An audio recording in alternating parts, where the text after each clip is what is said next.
नमस्कार दोस्तों, मैं कुणाल आपका स्वागत करता हूं। ये हमारे विश्व इतिहास के सीरीज का 8वां भाग है और फ्रांस के क्रांति का दूसरा भाग है। और आज का टॉपिक है नेपोलियन बोनापार्ट। फ्रांस की क्रांति के पहले भाग में हमने देखा था कि 1793 एडी में राजा और रानी को फांसी देकर राजतंत्र की समाप्ति कर दी गई और वहाँ से जनतंत्र की शुरुआत होती है। जनतंत्र के पहले साल में हमने देखा था कि जो शासन था एक निरंकुश व्यक्ति जैकोबियन के हाथ में आया था। उसके बाद से नेपोलियन बोनापार्ट का उदय होता है।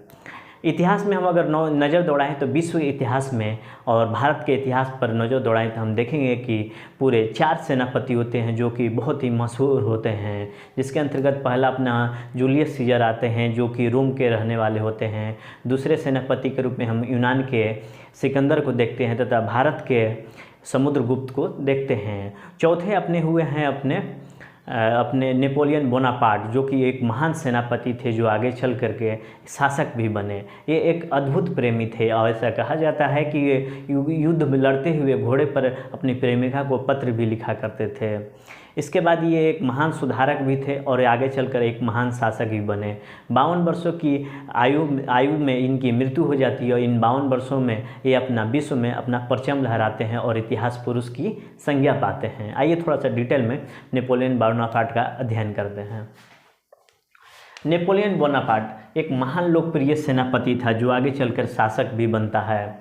इसका जन्म 15 अगस्त 1769 को होता है। आप याद कर लीजिएगा, भारत की आज़ादी के 15 अगस्त याद रखिएगा, बट वर्ष अलग है, जो कि वर्ष है 1769। नेपोलियन का जन्म होता है और मई 1821 में इसकी मृत्यु हो जाती है सेंट हेलेना द्वीप पर। ये 1 नंबर के सवाल में आते हैं, आप लोग याद कर लीजिएगा। ये जो सेंट हेलेना द्वीप है दक्षिणी अटलांटिक द्वीप पर है, जहाँ पर ये निष्कासन का सजा पा रहा था, वहीं पर इसकी मृत्यु हो गई। ये एक इतिहास पुरुष के रूप में जाना जाता है जो कि एक महान कमांडर सेनापति था, जो कि एक महान एडमिनिस्ट्रेटर था, बहुत अच्छा प्रशासक हुआ और बहुत अच्छा सुधारक भी था। नई नई चीज़ों को इसने लागू किया, जिसमें freedom of religion, abolition of hereditary privilege और equality before the law for all man, ऐसा उन्होंने कई सुधार किए थे। ये एक अद्भुत प्रेमी था। ऐसा कहा जाता है कि घोड़े पर युद्ध करते हुए अपनी प्रेमिका को पत्र भी लिख सकता था। ऐसा कहा जाता है कि इसके मस्तिष्क में चेस बोर्ड के तरह खाने थे, जिस खाने में आपको जाना है वहाँ पर आप अपनी गोटियाँ रख दें। तो इसका दिमाग चेस बोर्ड की तरह था, कई खानों में बटा हुआ था और एक साथ कई काम ये कर सकता था और ये योजना बनाने में बड़ा ही अद्भुत किस्म का व्यक्ति था। आइए थोड़ा सा और डिटेल में देखते हैं।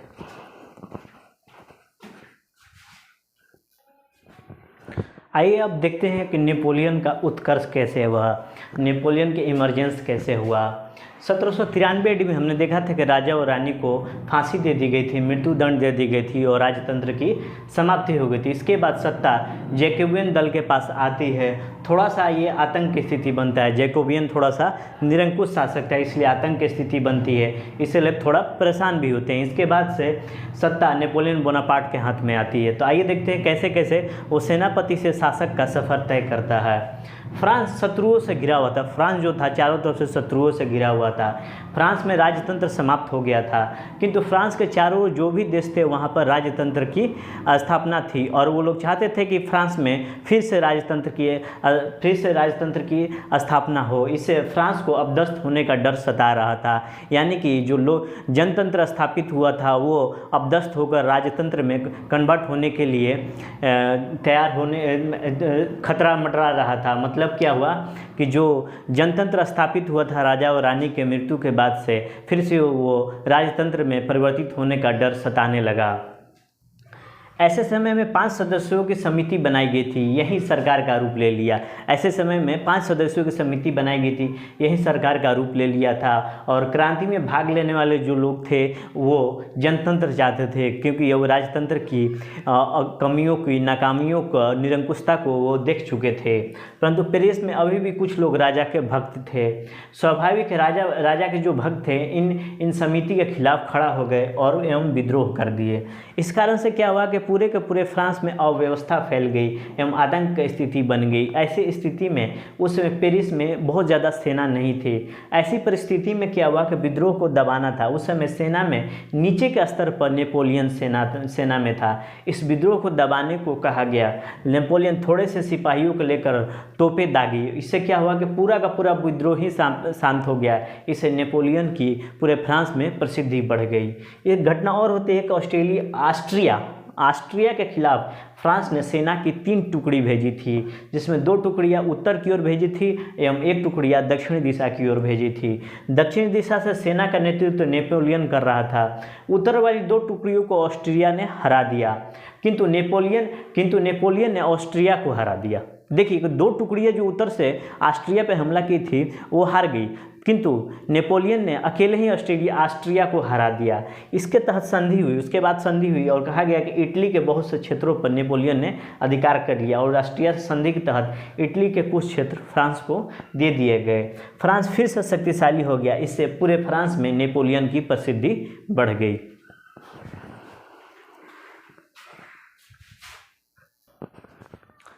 नेपोलियन के उत्कर्ष को और देखें तो मिस्र को पराजित करने के बाद, मतलब नेपोलियन ने मिस्र को पराजित किया। जब नेपोलियन अपने देश लौट कर आता है तो बहुत सारी कहानियाँ और मिथक प्रचलित हो जाता है कि ये एक कोई देवता है, ये एक बलशाली पुरुष है, बाहुबली है। इस तरह से लोगों के मन में और दिमाग में नेपोलियन छा जाता है इस मिस्र को पराजित करने के बाद। ठीक है, तो नेपोलियन की एक ख्याति होती है लोगों के बीच में। शुरुआत में हमने देखा था कि पहले 5 व्यक्तियों की समिति बनाई गई थी, अब 3 व्यक्तियों की समिति कर दी गई। यानी कि मूलतः यही सरकार थी। 3 व्यक्तियों की जो समिति थी वही सरकार थी। 3 व्यक्तियों की समिति को हेड बनाया गया था नेपोलियन को। फिर उसके बाद लोगों को फ्रांस पर आंतरिक एवं बाहरी खतरे को देखते हुए एक सशक्त नेता चाहिए जो जनतंत्र एवं तानाशाही रवैया वाला होना चाहिए, जो कि नेपोलियन बोनापार्ट में ये रवैया कूट के भरा हुआ था, क्योंकि यह युद्ध कौशल में बड़ा ही दक्ष व्यक्ति था। इसके बाद नेपोलियन के हाथ में सत्ता आ गई 1797 AD में, और 1804 AD तक आते आते ये नेपोलियन ने अपने आप को फ्रांस का सम्राट घोषित कर दिया। पोप ने भी स्वयं आकर पेरिस में राज्याभिषेक किया। नेपोलियन राज्याभिषेक किया, लेकिन ये आगे एक महत्वपूर्ण चीज़ जैसे है कि नेपोलियन राजवंश से नहीं था। जैसे चंद्रगुप्त भी राजवंश से नहीं था, उसी प्रकार नेपोलियन भी राजवंश से नहीं था। ये 1814 AD तक शासक बना रहा, यानी कि 1804 में शासक बनता है और 1814 AD तक शासक रहता है। किंतु जो सत्ता थी फ्रांस की 1797 AD में इसके हाथ में आ जाती है। 1815 AD में ये पराजित होकर सेंट हेलेना द्वीप पे भेज दिया जाता है और सन 1821 AD में इसकी मृत्यु हो जाती है। अब थोड़ा नेपोलियन के पराजय को देखें, नेपोलियन के पतन को देखें, नेपोलियन का ह्रास को देखें तो हम पाएंगे कि यह थोड़ा सा परिचय ले तो ये ऑस्ट्रिया के राजकुमारी से शादी करता है और आगे चलकर रूस से नेपोलियन की मित्रता हो जाती है। रूस के राजा को जार कहते हैं, उससे इसकी मित्रता हो जाती है। किंतु यह मित्रता ज़्यादा दिन तक नहीं चलती है और नेपोलियन रूस पर हमला कर देता है। रूस पर हमला करता है तो ये मास्को तक, रूस की राजधानी मास्को तक पहुंच जाता है। लेकिन उस समय ठंड का दिन रहता है, पूरा का पूरा रूस जो होता है बर्फ़ से ढक जाता है और इस मौके का फ़ायदा उठाकर वहाँ के जो सैनिक थे पूरे ये मास्को को आग लगा देते हैं। इसको देखते हुए क्या हुआ कि जो नेपोलियन की सेना थी वापस लौटने लगती है। नेपोलियन जब अपनी सेना के साथ वापस लौटता है तो जो रूसी सैनिक थे छापामार युद्ध की पद्धति अपनाते हैं और इन पर हमला करते हैं। कुछ सैनिक तो ठंड के कारण मर जाते हैं, कुछ जल कर मरे और कुछ इन छापामार युद्ध के कारण मारे गए। जब नेपोलियन अपनी सेना के साथ मास्को में प्रवेश किया था तो लगभग उसकी सेना 6 लाख थी, लेकिन जब वो लौटा तो उसकी सेना मात्र 1 लाख बची रही। ठीक है, और आगे देखते हैं।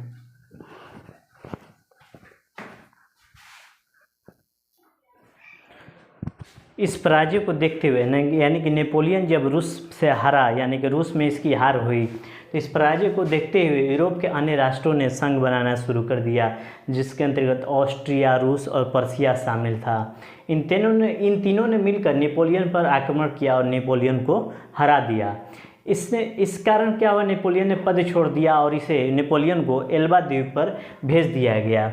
इस पद को सम्राट लुई के भाई ने संभाली संविधान के तहत। जो लुई थे, लुईस 16 थे, उनके भाई ने ये फ्रांस की गद्दी को संभाले। लेकिन फ्रांस के लोग नेपोलियन को भूल नहीं पाए थे। नेपोलियन के समय जो सुशासन था, स्वतंत्रता थी, समानता की भावना थी, लोग बड़े भावनात्मक ढंग से इसको याद करते थे। यूरोप के देश आपस में संधियों के लिए लड़ रहे थे। उसके बाद क्या हुआ कि नेपोलियन को एल्बा द्वीप भेज दिया गया था, किंतु यूरोप के देश आपस में संधियों के लड़ रहे थे। ऐसी स्थिति में नेपोलियन फ्रांस पहुंचा एवं अचानक से अपने शत्रुओं पर हमला कर दिया।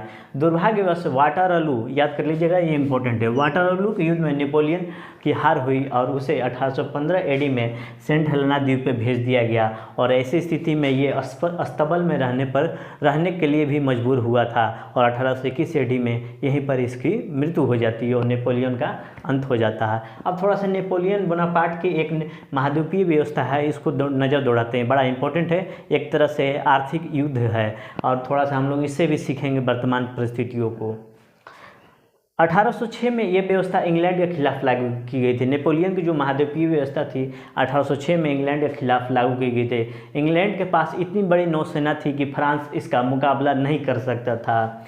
इंग्लैंड के होराइटो नेल्सन ने टर्फलक के पास फ्रांस की सेना को जबरदस्त तरीके से हराया था। नेपोलियन इंग्लैंड पर कब्जा न कर सका और अंत में 1806 में नेपोलियन ने महाद्वीपीय व्यवस्था लाई, यानी कि इंग्लैंड पर कब्जा न करने के कारण ये इंग्लैंड के खिलाफ महाद्वीपीय व्यवस्था लाई।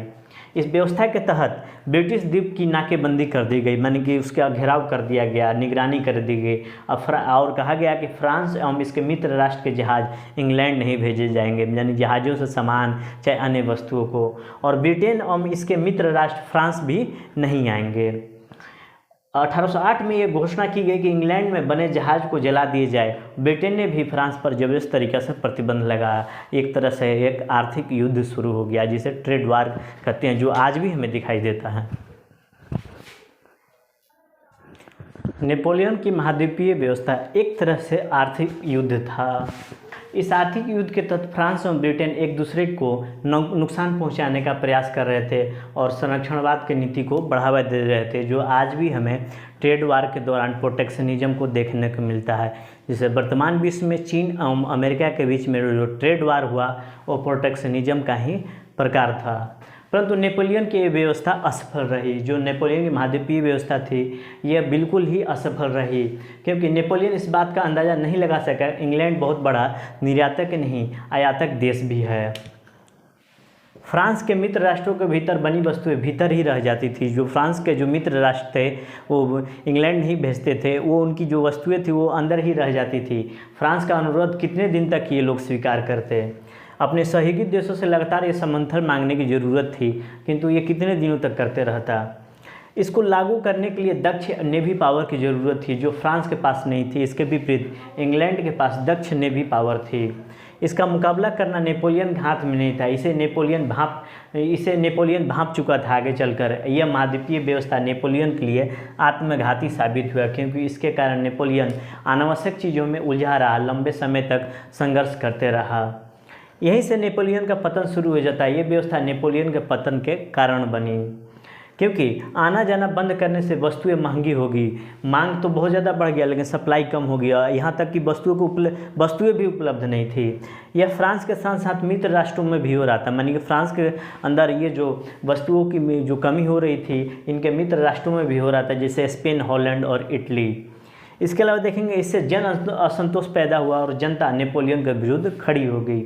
महाद्वीपीय व्यवस्था नेपोलियन की अव्यवहारिक नीति थी, जिसने नेपोलियन के पतन के मार्ग खोल दिया। अब आइए देखते हैं नेपोलियन बोनापार्ट के योगदान क्या रहा है।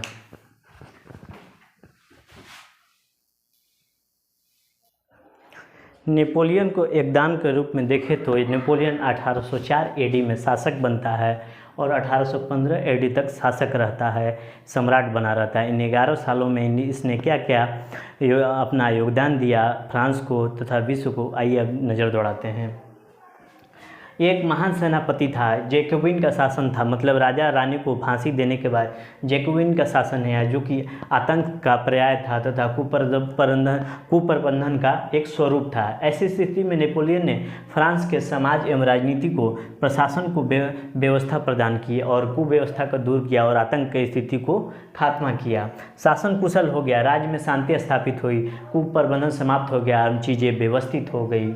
नेपोलियन इतना समझदार था कि प्राचीन चीज़ों को जारी रखा और कुछ नई चीज़ों को जोड़ा ताकि लोगों में असंतोष और विद्रोह का भाव उत्पन्न ना हो। प्राचीन चीज़ों पर नज़र दौड़ाएं, राज दरबार के वैभव की शुरुआत की सम्राट बनते ही। इसके अलावा कैथोलिक परंपरा को स्वीकारा, चर्च की जो कैथोलिक परंपरा थी, चर्च की संपत्ति को जब्त कर लिया पोप से समझौता करके, और पोप धर्म का प्रचार करेंगे ऐसा इसने लागू किया। धर्म राज्य से स्वतंत्र हो गए और संपत्ति एवं सीमित अधिकार दिया गया। संपत्ति का अधिकार एवं सीमित मताधिकार दिया गया, केवल स्त्रियों को नहीं दिया गया था।